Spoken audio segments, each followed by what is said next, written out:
একটি দুষ্ট বিড়াল মুরগির সাথে বন্ধুত্ব করলো। তারপর মুরগির পেটে চড়ে সে তার আহত বন্ধু কুকুরকে নিয়ে বাসায় গেল। সেখানে তার চিকিৎসা করলো। সহজ সরল মুরগি তাদের চালাকি ধরতে পারলো না। তারপর মুরগিটিকে জবাই করে তারা দুই বন্ধু মজা করে খেল। এই দুষ্টু বিড়াল এবার বন্ধুত্ব করলো খরগোশের সাথে।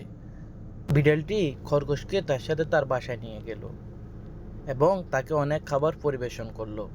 খাবারে বিষ মিশানো ছিল। খরগোশটি তা খাওয়ার পরে সাথে সাথে অসুস্থ হয়ে হাসপাতালে মারা যায়। দুষ্টু বিড়াল খরগোশটিকে রান্না করে তার বন্ধু কুকুরকে নিয়ে মজা করে খেয়ে ফেলল। এজন্য বন্ধু নির্বাচন করতে গেলে বুঝে শুনে করতে হবে।